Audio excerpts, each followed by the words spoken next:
Bonjour tout le monde, bienvenue dans le sommet On n'est pas que des Bonjour. parents. Bonjour Noémie, bonjour Marie. Bonjour Lucille, bonjour Noémie. Aujourd'hui, on est dans cette quatrième journée du sommet et on va parler pour clôturer ce sommet de coparentalité. Donc, on va définir avec nos expertes qu'est-ce que la coparentalité dans quelques minutes. Mais d'abord, je vais leur laisser la main pour se présenter et on va commencer par Marie. Bonjour, donc je suis Marie Wally et je suis médiatrice familiale à Vincennes. J'accueille les parents qui sont soit sur le point de se séparer, soit déjà séparés pour ramener une forme de communication qui permette de tenir les enfants éloignés du conflit parental et continuer à vivre une petite vie d'enfant loin des soucis. Super. Noémie, à toi. Alors à moi, bonjour à tous et à toutes. Moi, je m'appelle Noémie, je suis la fondatrice de Team Parents. À la base, je suis de formation, je suis avocate spécialisée en droit de la famille, donc j'ai accompagné pendant une douzaine d'années plein de familles à travers le divorce, la séparation et les difficultés liées à la parentalité. Et puis, depuis quelques années, j'ai arrêté d'exercer le métier d'avocat et je me suis reformée au digital et à la psychologie de la parentalité. Et j'ai fondé Team Parents, qui est l'appli qui soutient les parents séparés, qui est une application qui est sur les stores, qu'on peut télécharger gratuitement avec plein de ressources gratuites pour les parents, avec des outils de vulgarisation juridique, des ressources en matière de parentalité, des podcasts, des fiches pratiques, etc. Et sur cette application, on peut aussi prendre rendez-vous avec des experts, en individuel ou en collectif, des avocats, des psychologues, des sophrologues, des médiatrices familiales, pour avoir un soutien à travers les difficultés de la séparation et de la parentalité séparée. Super, merci à vous deux en tout cas. Je pense que ça va être hyper intéressant et qu'on va tous apprendre beaucoup de choses. Alors, pour commencer, comme je disais en introduction, est-ce que vous pouvez nous dire un peu, parce que j'ai quand même eu quelques questions, qu'est-ce que la coparentalité? Alors, je vais y aller pour définir la coparentalité. D'abord, avant de définir la coparentalité, on peut peut-être définir un terme qui est un terme vraiment plus juridique que dans le Code civil, qui est l'autorité parentale.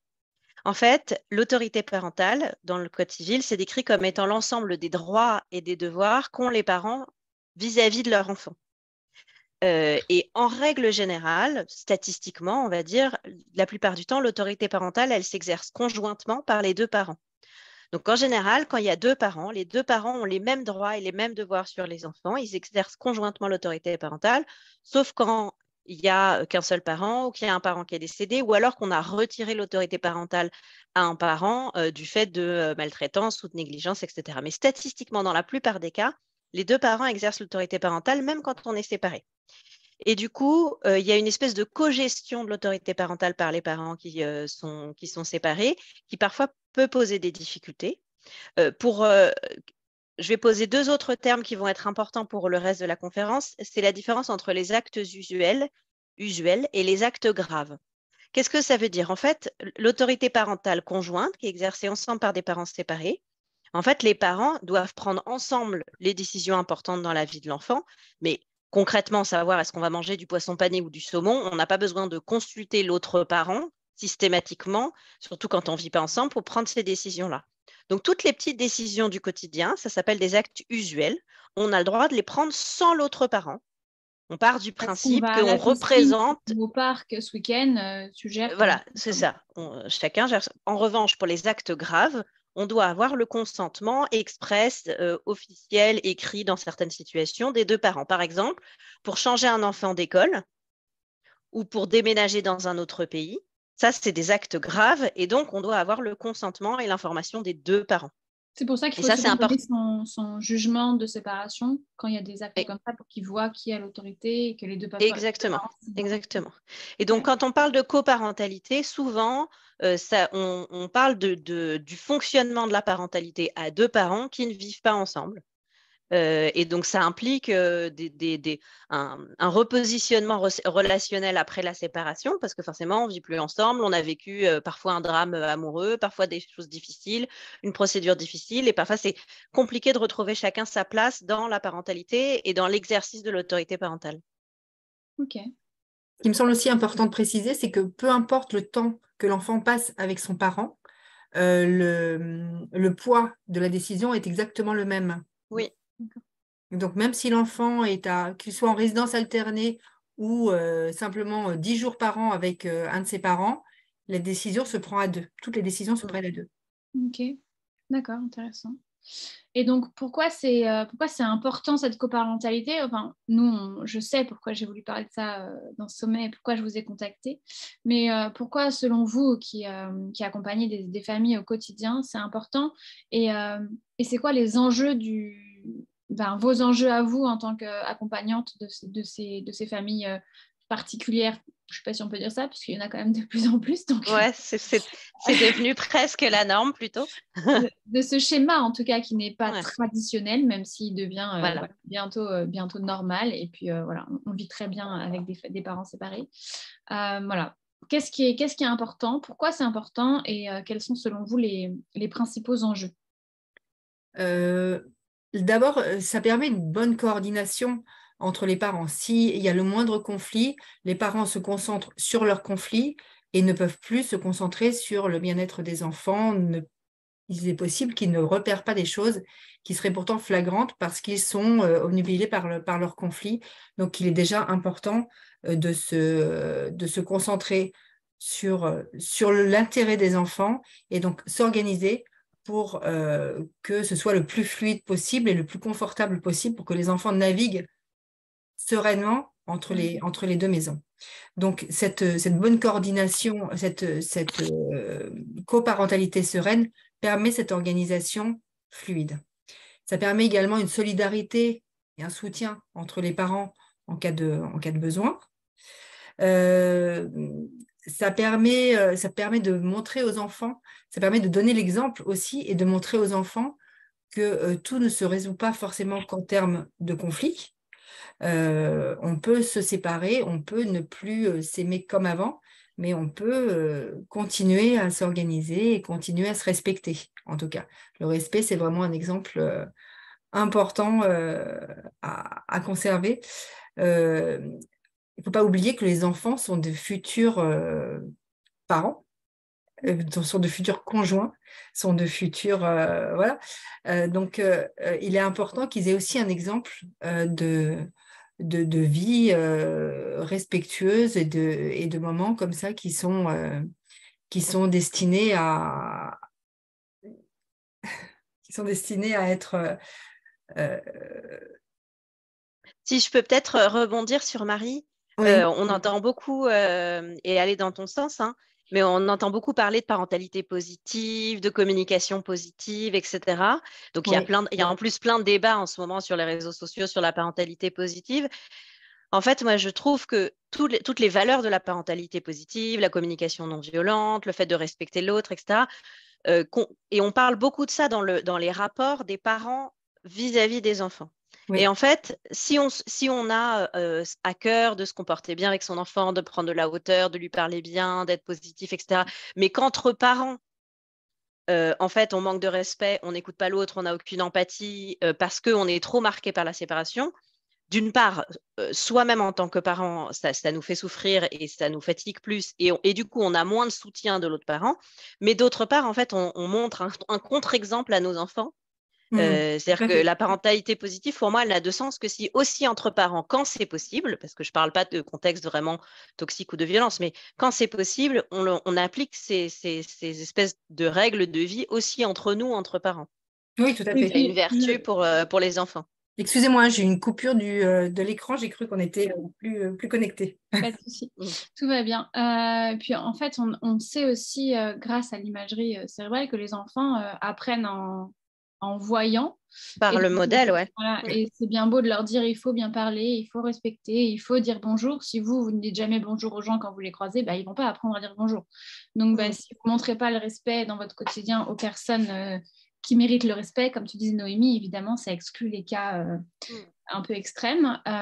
Forcément, vos enfants ne feront que reproduire une fois plus grands, voire même petits. Donc, oui, hyper important Et puis d'incarner.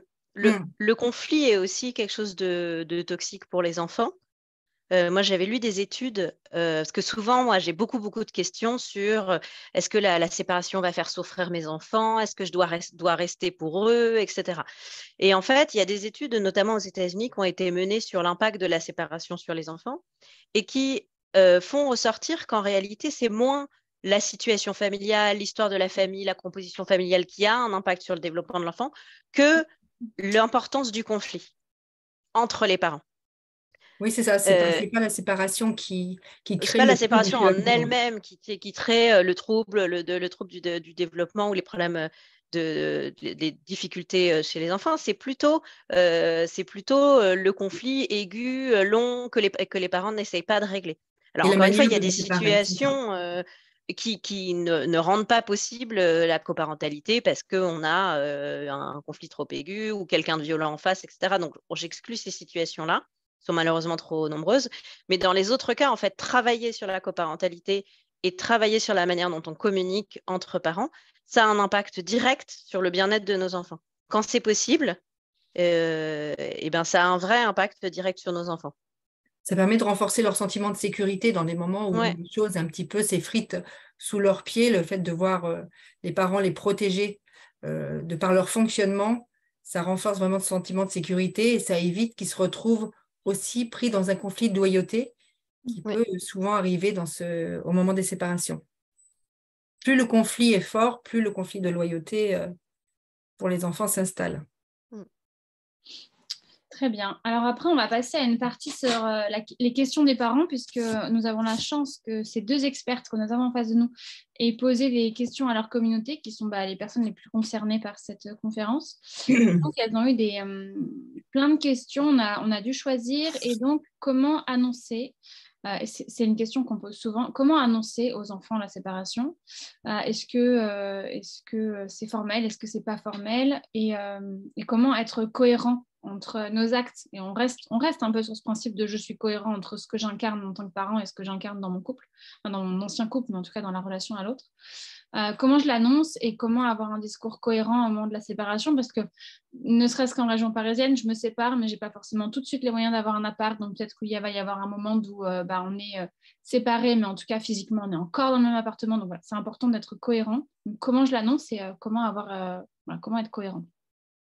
Je sais pas qui va répondre en premier, c'est Marie, je crois. Oui, je vais commencer. Il est important de pouvoir réfléchir à la manière dont on va l'annoncer ensemble. Les annonces faites séparément, lorsqu'il y a... C'est en fonction du justement toujours cette même chose, hein, le conflit entre les parents ne permet pas toujours cette organisation en amont. Mais là, on va parler de l'idéal, en tout cas de l'annonce pour les enfants, c'est de pouvoir préparer ensemble, l'annoncer ensemble et surtout éviter de se contredire ce jour-là. C'est pour ça que la préparation est importante pour pouvoir aussi éviter de se retrouver englué dans des émotions qui seraient difficiles à gérer pour les enfants. Donc, éventuellement, même le répéter un petit peu avant. Éviter de l'annoncer le soir. Éviter de l'annoncer dans la chambre des enfants. Donc, c'est des petits détails, mais qui peuvent avoir leur importance lorsque ça arrive. Utiliser des mots simples en lien, évidemment, avec l'âge des enfants. Ça, c'est pour la partie vraiment mise en situation. Et puis, maintenant, c'est au niveau du contenu. Il n'y a pas de baguette magique, hein, mais on n'est pas obligé de rentrer dans les détails de ce qui vaut mieux ne pas rentrer dans le détail de ce qui a amené à la séparation, simplement dire peut-être aux enfants qu'on n'est plus amoureux, mais que la famille va continuer à exister malgré la séparation, que on va continuer à s'occuper d'eux exactement de la même manière, mais que ce sera dans deux espaces différents. Donc, mieux vaut qu'il n'y ait pas de flou, c'est-à-dire quand l'annonce est faite aux enfants, il vaut mieux savoir ce qui va se passer.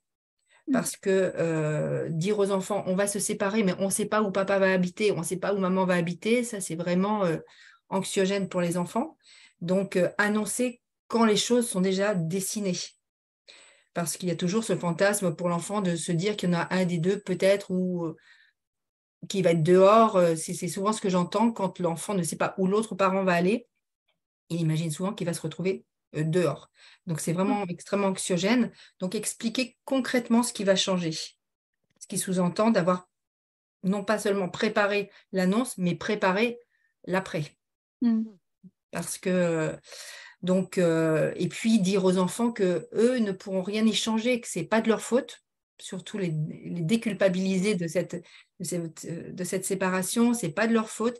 Ils ne pourront rien y changer parce qu'eux vont aussi tenter de recolmater une brèche ou en tout cas faire ce qu'ils peuvent pour modifier la situation, mais leur annoncer dès le départ, au moment de l'annonce de la séparation, qu'ils ne pourront rien changer, ça leur évite aussi de tenter de le faire.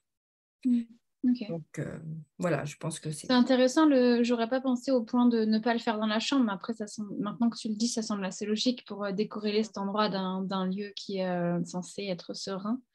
Mais intéressant de se dire peut-être un lieu neutre, alors peut-être le salon ou même peut-être en extérieur dans un endroit calme pour être voilà, ça peut être en extérieur, extérieur, dans un parc, mais en tout cas, éviter le soir, évidemment, parce que trop proche du coucher, ça peut générer des angoisses. Et puis leur rappeler qu'ils sont issus d'une belle histoire et que même si voilà, ils n'habiteront plus sous le même toit, les souvenirs partagés ensemble continuent d'exister.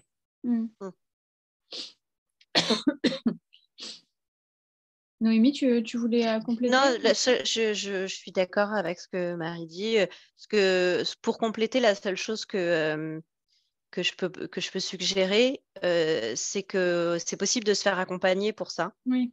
Pas d'avoir quelqu'un présent à ce moment-là, c'est pas ça que je veux dire, mais c'est de demander conseil au pédiatre, au psychologue, si quelqu'un dans la famille est suivi par un psy, au médiateur ou à la médiatrice familiale si jamais vous avez entamé une médiation. Mais en fait, se poser ensemble avec un tiers pour formaliser le discours, répéter le discours qu'on va avoir auprès des enfants quand c'est possible, parce que parfois on est à des niveaux de conflit qui sont tels qu'on ne peut pas organiser ça et que ça se fait autrement, mais quand c'est possible, souvent en parler avec un professionnel tiers, ça permet de se préparer mieux, de trouver les mots qui sont adaptés à l'âge des enfants, parce qu'en fonction de l'âge des enfants et puis de leur spécificité, tous les enfants ne sont pas pareils. Et ensuite, je pense que c'est aussi délivrer l'information et répondre aux questions des enfants quand elles viennent. Parce qu'il y a certains enfants qui vont dire OK, dont acte, et qui reviendront plus tard avec des questions. Puis d'autres qui vont, en fonction de leur âge, leur niveau de maturité, etc., qui vont aller tirer le fil tout de suite pour dire mais alors ça veut dire quoi, ça implique quoi, comment ça va s'organiser. Et à ce moment-là, être prêt à répondre aux questions quand elles viennent, quoi. Mais je trouve que cette idée d'être accompagné, c'est intéressant et je pense qu'on l'a assez peu à l'esprit. C'est qu'on n'a pas besoin d'attendre que ça aille vraiment pas bien pour contacter une médiatrice, notamment, je pense au travail que je fais au quotidien, et que souvent on se dit tiens, ça va vraiment pas, je lance une médiation, mais en fait on peut aussi faire ça pour que ça se passe bien. Oui, et ça évite après justement d'avoir encore plus de travail à faire pour rattraper le conflit, bien sûr. Ça, c'est quelque chose que je travaille, si je peux me permettre. Vas-y. J'ai malheureusement trop peu de personnes qui viennent en amont, en médiation familiale. Ils viennent souvent quand le conflit est déjà bien amorcé. Mais j'ai pu voir la différence, en tout cas, et au niveau des enfants, les parents nous font des retours régulièrement. Ceux qui viennent en amont, vraiment en amont d'une séparation, on prépare avec eux la séparation, c'est-à-dire qu'on organise tout et ils n'ont plus qu'à porter les enfants d'une situation à 3 sous le même toit à une situation à 2 toits séparés, c'est-à-dire que je travaille avec eux, comment va se passer la résidence des enfants, qui aura la garde, comment va se passer, on calcule aussi quelle sera la contribution, on organise tout et on désamorce tout ce côté émotionnel que pourraient avoir les parents à l'annoncer aux enfants. Donc déjà, eux se déchargent de pas mal de tensions que les enfants ressentent évidemment même avant que ça leur soit annoncé. Donc tout ce travail-là fait en amont permet aux parents d'être plus sereins le jour où c'est annoncé et quand ils ont toutes les billes en main. Du coup, c'est comme, je fais un parallèle avec un enregistrement que j'ai fait il n'y a pas très longtemps, c'est par rapport au postpartum et le fait de le préparer à deux et de le préparer à deux en amont avant que la charge mentale soit très classiquement portée par la mère et que le père se la gratte, qu'on se le dise. En fait, avant que les conflits arrivent, si on les prépare avant, avec quelqu'un qui est un tiers, qui nous accompagne et qui vient repositionner le curseur au bon endroit, comme Marie, tu peux le faire ou comme peut faire l'application, je Je trouve ça, c'est forcément des coûts, mais qui sont au final, on y gagne tellement au fond que bon, c'est beaucoup mieux. Bon, on va passer à la question d'après, sinon la conférence va durer 6 heures, même si c'est très intéressant, hein, mais bon, il faut quand même que les gens restent jusqu'au bout.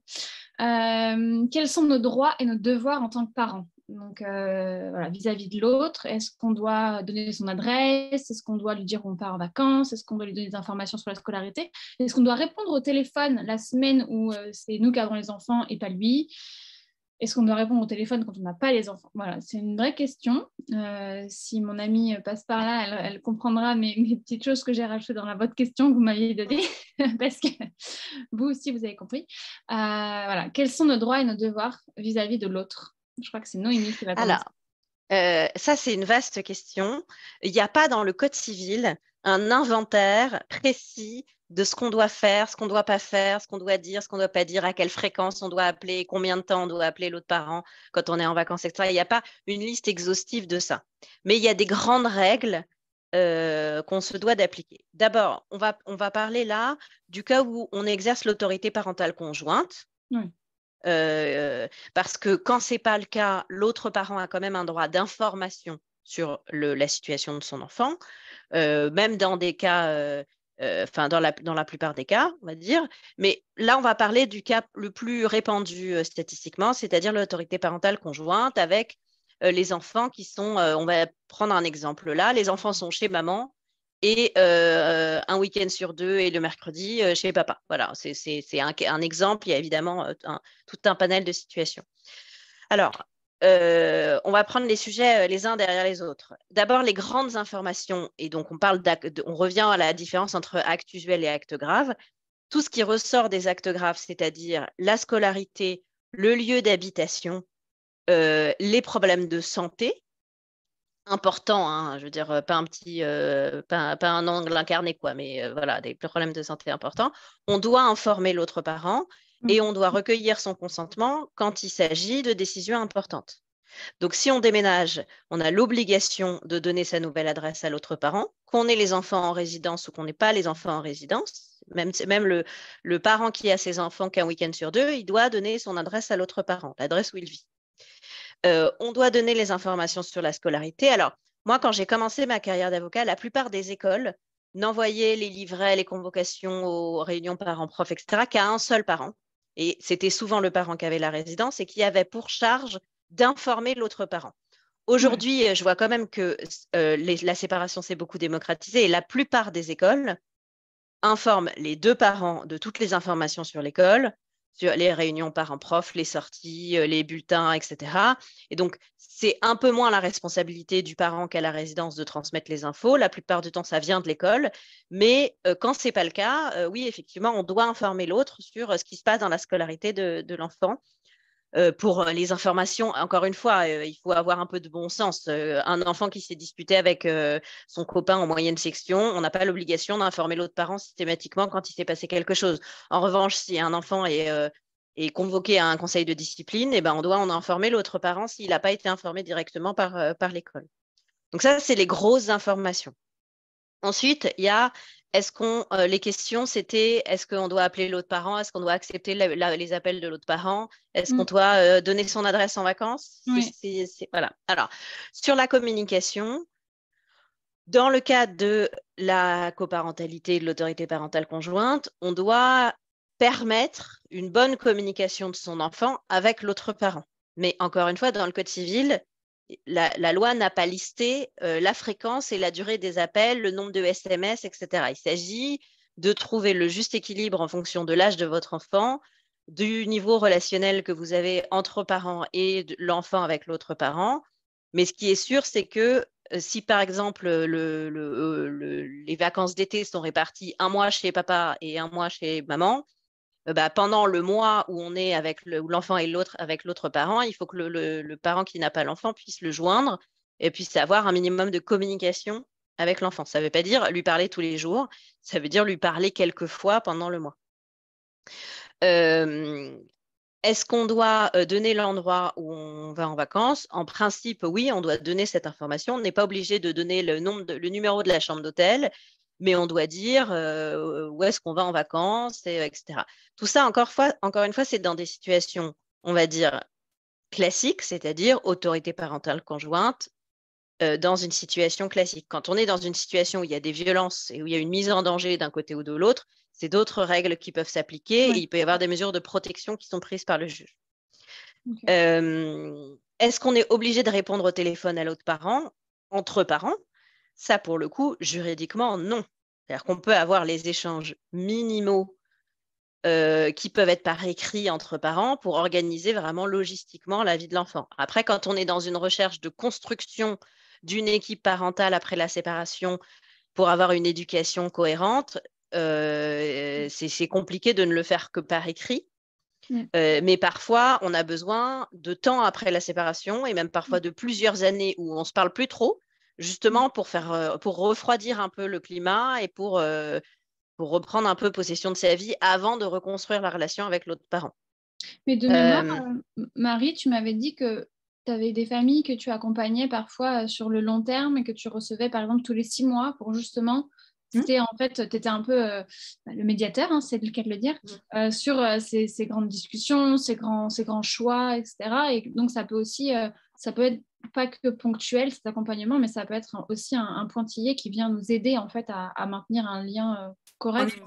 En effet, mais il y a des parents que je reçois tous les ans, de toute façon, au mois d'août, pour préparer la rentrée scolaire, pour voir comment les parents vont être disponibles pour les activités des enfants, calculer les budgets pour les enfants. Donc, anticiper pour éviter que des conflits naissent. On est vraiment là dans l'organisation, parce que ce n'est pas toujours facile en tant que parent de se retrouver. Donc, c'est vrai qu'un cabinet de médiateur, c'est simple, c'est neutre.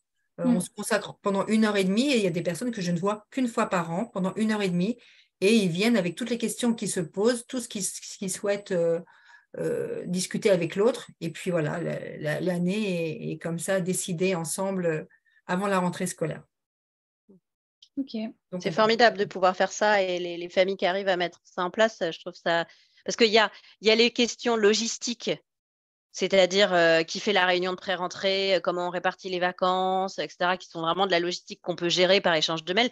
Mais après, il y a vers quelle étude on l'encourage d'aller, comment on le soutient, est-ce qu'il y a une éducation religieuse ou pas, quelles valeurs on transmet à nos enfants, est-ce qu'on a envie que les valeurs qu'on transmette à nos enfants soient cohérentes ou pas. Et tout ça, en fait, ça ne peut pas se décider en 3 SMS. C'est des discussions qui parfois ont eu lieu pendant la vie commune, mais parfois pas, ou parfois ça a changé.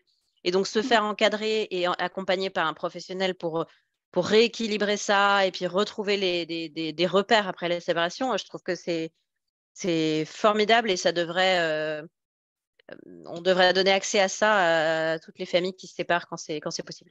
Mais je pense qu'il y a un problème. Bon, il y a la difficulté d'accès, oui, mais je pense qu'il y a aussi une méconnaissance. Enfin, moi, je connais plein de gens qui ne connaissent pas ce métier-là, le métier de Marie. On a tendance à facilement avoir l'avocat dans la tête quand on a un conflit, mais je ne suis pas sûre que ce soit le premier, pas la première bonne solution. Quand on veut essayer que ça se passe bien, un médiateur peut être une étape avant pour justement essayer de… Voilà. C'est effectivement assez peu démocratisé en France. Il y a pas mal de pays anglo-saxons où il y a ce qui s'appelle du coaching coparental. Au Québec, ils font beaucoup ça. Et puis, il y a d'autres pays qui font ça, qui ont développé ça et souvent, on considère que le médiateur familial, c'est celui qui va réussir à nous mettre d'accord sur le mode de garde ou pas. Et puis après, l'étape d'après, c'est l'avocat. En fait, non, il y a plein de professionnels. Ça peut être un médiateur, mais ça peut être aussi des psychologues, ça peut être des coachs qui peuvent accompagner dans le fait de reconstituer une équipe parentale après la séparation, beaucoup plus que juste savoir s'il y a une résidence alternée ou pas. Et c'est un travail qui est hyper intéressant pour les familles et pour les enfants au final. Et puis prendre le temps de se poser et puis de parler autrement que par SMS ou par mail. Parce que ce que dit l'un va forcément éveiller des choses chez l'autre et puis faire le point sur les enfants. J'ai trouvé qu'il avait changé, j'ai trouvé qu'il était plus taciturne, et ça par SMS. C'est compliqué. Bon, et si on rentre dans des cas un peu plus compliqués, j'ai un coparent qui manipule, qui est dans le conflit, on voit que la personne n'est pas forcément constructive, voire toxique. Voilà, la personne ne joue pas le jeu de la coparentalité et on arrive sur un conflit. Comment je gère dans le quotidien, Marie? Alors, il faut évaluer la toxicité, je mets des guillemets, hein, la toxicité, la manipulation. Est-ce que c'est vraiment lié est-ce que c'est lié à la relation entre parents ou est-ce qu'il y a un danger éventuellement pour l'enfant? Là, on va partir vraiment du principe que c'est juste lié au conflit entre parents. Autrement, on part dans une autre démarche pour protéger l'enfant. Mais là, si c'est juste lié à une séparation qui est mal vécue, par exemple, et puis l'autre décide de mettre des bâtons dans les roues ou de s'opposer à tout, enfin, en tout cas, de ne pas être dans une coparentalité sereine, il est important déjà de ne pas essayer de contrôler l'autre. Donner des conseils à quelqu'un qui a décidé de s'opposer à tout, ça va vraiment augmenter l'opposition. Donc, on n'essaye pas de contrôler, on essaye plutôt de se contrôler soi, même si ce n'est pas toujours évident de contrôler ses émotions quand en face de soi, on a beaucoup de provocations. Mais l'idée, c'est de ne pas y répondre et de ne pas tomber dans ce piège-là. Avec le temps, ça passera. Mais voilà, essayer de ne pas contrôler l'autre et essayer même de se faire accompagner pour pouvoir passer cette étape de deuil, hein, parce que dans cette courbe du deuil, de la séparation, l'autre peut être dans la colère alors que nous, on est déjà passé à autre chose.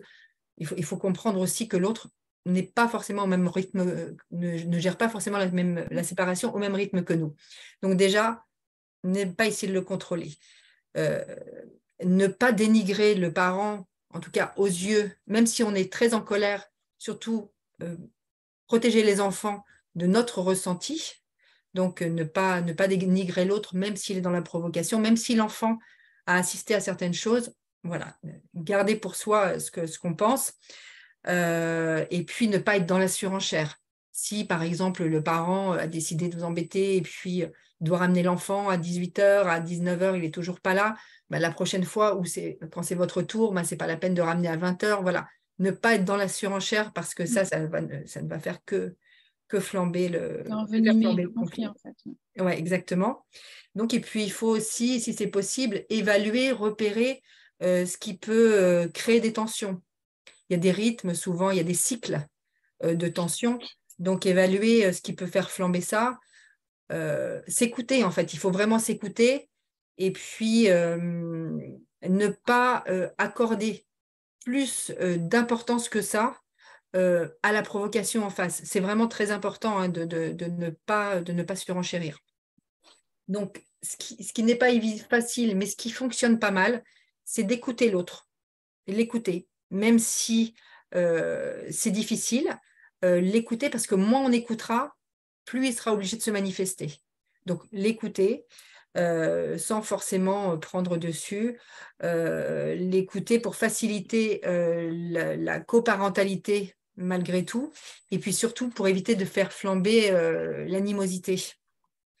Donc ça, c'est vraiment important. Et puis, savoir s'entourer de personnes qui vont nous permettre de décompresser. Parce que prendre sur soi, ça va 2 minutes. Mais si on veut que ça tienne sur la durée, il faut aussi avoir soit de la famille, soit des amis, soit les parents, de copains d'école, pour essayer de se prendre un petit temps pour retrouver un peu d'oxygène, pour pouvoir mieux affronter et se dire que ça ne va pas durer tout le temps de toute façon. Souvent, c'est sur une période difficile pour l'autre, surtout quand la séparation n'est pas de son fait. Il faut un certain temps. Et puis ça va certainement passer. Mais voilà, savoir s'entourer pour que ça puisse être le moins inconfortable possible pour soi et pour les enfants. Il faut rester solide quand même. Donc, penser à l'intérêt de l'enfant et ne pas être dans un conflit parental, ne pas aggraver ça. Parce qu'on ne pourra rien changer de toute façon, on ne pourra pas contrôler.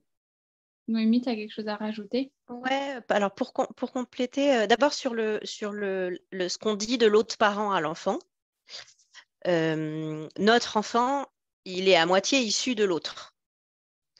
Donc, quand on noircit l'image de l'autre parent auprès de l'enfant, eh bien, l'enfant, il entend qu'il est à moitié issu de la sombreur du parent qui est noirci par celui qui parle. Donc, il faut garder ça. Si cet enfant il a la tête de l'autre parent, c'est l'enfer. Hein. Ah, on va ça. Donc, il faut garder ça en tête quand on dit du mal de l'autre parent. C'est que notre enfant, il écoute et il le prend pour lui-même. Petit bémol à ça, si l'enfant, il assiste à des choses qui sont vraiment graves, qui sont de l'ordre de violence, le conseil, c'est plutôt l'inverse. Le conseil, c'est de verbaliser ce qui s'est passé et de ne pas laisser passer des violences auxquelles les enfants ont assisté sans dire que c'est pas OK et que c'est pas normal et que il ou elle n'avait pas le droit de faire ça. Pour ça, je reviens à nouveau à mon conseil précédent, se faire aider sur comment poser les bons mots sur les violences ou les dérapages importants auxquels l'enfant a assisté. Donc ça, c'était sur parler de l'autre enfant. Moi, le dernier conseil que j'ai, qui est un truc auquel j'assiste encore vraiment souvent, c'est que bien souvent, quand il y a des relations toxiques et un conflit comme ça larvé, on a des vies des deux parents, alors qu'ils sont séparés, qui sont encore très imbriqués et avec des interactions trop courantes sur des trucs de quotidien qui ne sont pas nécessaires. Dans ces situations-là où on est imbriqué, où on se croise, très souvent on se remet les enfants, mais t'as oublié telle affaire, je te passe te déposer un bonnet parce qu'il faut que si. En fait, désimbriquer le plus possible. Chacun a son temps avec l'enfant, chacun gère comme il veut tant que l'enfant n'est pas en danger. Et on ne se mêle pas de la manière dont l'autre gère. Ça permet de réduire les occasions de conflit. Ça ne veut pas dire qu'on donne raison à l'autre, ça veut juste dire qu'on préserve nos enfants d'occasions de conflits qui ne sont pas nécessaires dans sa vie. Et ce travail-là, de prendre de la hauteur et de se dire, bon, on va organiser un peu autrement. Les enfants, je ne vais pas lui remettre mercredi soir, mais je vais les mettre à l'école jeudi matin et lui, il va les prendre à l'école jeudi soir. Comme ça, on ne se croise pas, on se croise moins. Trouver des petits trucs organisationnels qui font qu'on se désimbrique, qu'on a moins besoin de se croiser quand on n'arrive pas à se parler et qu'on n'arrive pas à se supporter, que les enfants, ils voient les étincelles dans le ciel quand ils voient les deux parents dans la même pièce. Voilà, se désimbriquer. C'est pas facile, et puis ça veut dire aussi beaucoup de lâcher prise, parce que du coup, ça veut dire des petits moments où on avait le contrôle et sur lesquels on doit lâcher le contrôle, mais ça permet de refroidir un peu le climat. Intéressant. Et ce qui peut être possible aussi, c'est quand il y a cette tension existante et que l'un cherche vraiment à faire réagir l'autre. Moi, je reprends toujours la médiation parce que voilà, c'est mon métier, mais dans ces cas-là, je reçois les personnes séparément, pas forcément ensemble, voilà, justement sur ces périodes tendues. Et ça permet de désamorcer ces bombes. Et puis de permettre à la personne qui est dans la manipulation, je n'irai pas forcément jusque-là, mais qui est un fort potentiel toxique sur une période en tout cas, de pouvoir être entendu, parce que c'est souvent lié, cette colère est souvent liée aussi à une grande souffrance. Donc là, on ne parle pas de pathologie, on parle, c'est à part ça, hein, mais on parle vraiment de souffrance qui amène à des comportements qui sont pas juste, en tout cas pour l'autre parent. Et ça permet de voir les besoins, les attentes de cette personne-là. Et quand on les remet ensemble, au moins, quand la médiation devient possible, ça arrive, la personne arrive déjà, oui, désamorcée. C'est vraiment le bon terme. Le terme qui me paraît le plus adapté. Ouais, et qui dit séparation dit potentiellement, en tout cas, qu'à un moment donné, l'un mais en tout cas souvent l'autre refait sa vie. Et donc, il y a un beau-père, une belle-mère qui arrive dans la vie de l'enfant, plus ou moins rapidement, plus ou moins abruptement, et qui peut donc avoir un fort impact sur la parentalité, sur cette coparentalité. Comment on gère? Alors, je vais peut-être d'abord répondre à ça juridiquement. Parce qu'il y a plusieurs niveaux de réflexion sur ces questions-là. Moi, évidemment, j'ai cette question en permanence. Est-ce qu'il a le droit de dire à sa nana d'aller chercher les enfants à l'école? Est-ce que c'est normal qu'elle laisse ses enfants à son nouveau mec? Est-ce que alors, il y a deux niveaux de réponse. Il y a d'abord la réponse juridique. Est-ce qu'il ou elle a le droit de? Est-ce qu'il a le droit de déléguer des choses qui ressortent de son rôle de parent à son conjoint ou à sa conjointe? Et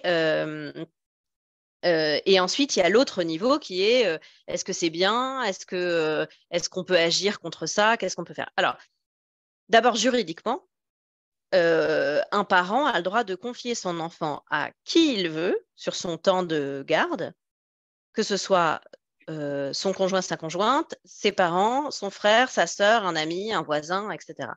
On a le droit de se faire aider, de déléguer par une enfin, c'est la même chose pour tout. Donc, un papa, par exemple, qui va confier ses enfants à sa nouvelle conjointe, il a le droit de le faire. Et il a le droit de le faire, et l'autre parent ne peut pas s'y opposer, sauf si ça constitue un danger pour les enfants. Et à ce moment-là, on peut saisir un juge et on peut organiser les choses différemment. Sauf si, par exemple, un père a un week-end sur 2 avec ses enfants, mais en fait, on comprend que, en fait, il n'est jamais là, il travaille tous les week-ends, et quand il a les enfants le week-end, en fait, il confie systématiquement ses enfants à sa nouvelle compagne. À ce moment-là, il n'y a pas de notion de danger, mais on se retrouve avec des enfants qui sont plus pris en charge par la nouvelle conjointe que par la maman, alors que la maman a du temps. C'est un exemple que j'ai eu à connaître il n'y a pas longtemps. Donc, c'est pour ça que je vous en parle. Là, à ce moment-là, on peut saisir le juge pour faire évoluer les mesures pour adapter mieux à l'intérêt de l'enfant. Mais en réalité, une fois la séparation organisée, les deux parents, chaque parent de son côté, a le droit de refaire sa vie, a le droit de vivre avec qui il ou elle veut, a le droit de déléguer une partie de ses responsabilités ponctuellement à son ou sa nouvelle conjointe. Et juridiquement, on ne peut pas faire grand-chose contre ça, à part quand il y a un danger. Après, il y a tout le reste de la question, et peut-être que Marie va reprendre là-dessus, qui est comment on gère une éducation avec quelqu'un qui va venir. Ce que je comprends des questions, c'est un ressenti de la belle-mère ou du beau-père qui s'immisce dans la coparentalité. Et puis après, il y a aussi le point de vue du beau-père ou de la belle-mère qui peut être entendu, qui est un adulte qui s'attache aux enfants, qui va élever les enfants, qui va se sentir parfois investi d'une mission, et puis qui matériellement va avoir un enfant sous son toit et donc va vouloir s'en occuper et puis avoir de la tendresse, etc. Et donc, c'est concilier les points de vue de tout le monde, c'est aussi compliqué. Mais il ne faut pas confondre tous les niveaux de réflexion. C'est-à-dire qu'on peut ne pas être content que le papa ou la maman ait refait sa vie et s'occupe avec son conjoint des enfants, mais ça ne veut pas dire que c'est illégal, et ça ne veut pas dire qu'on peut juridiquement faire quelque chose contre ça.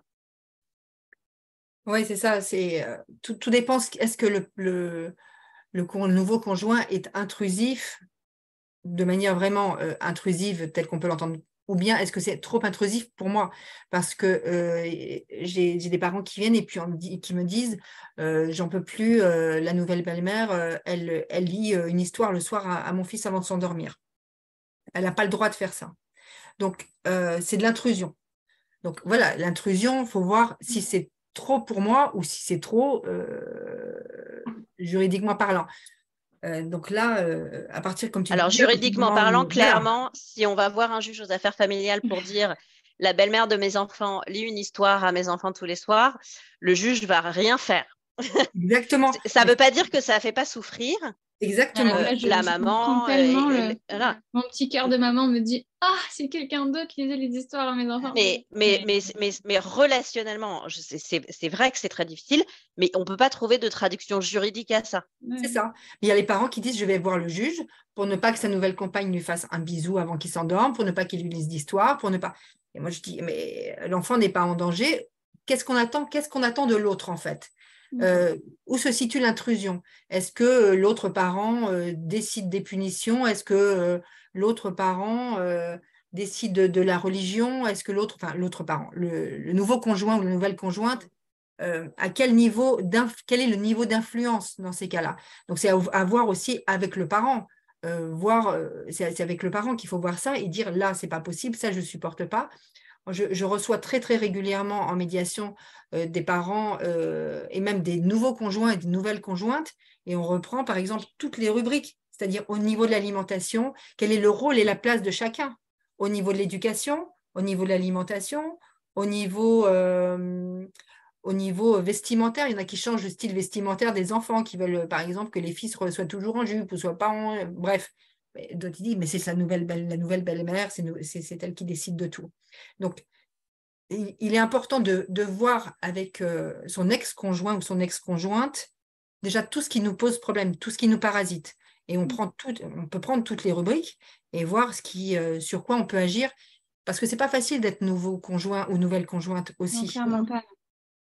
Et de voir où se placer. C'est trop, c'est pas assez, on n'intervient pas. Qu'est-ce qu'on doit faire? C'est aussi difficile de ce point de vue-là.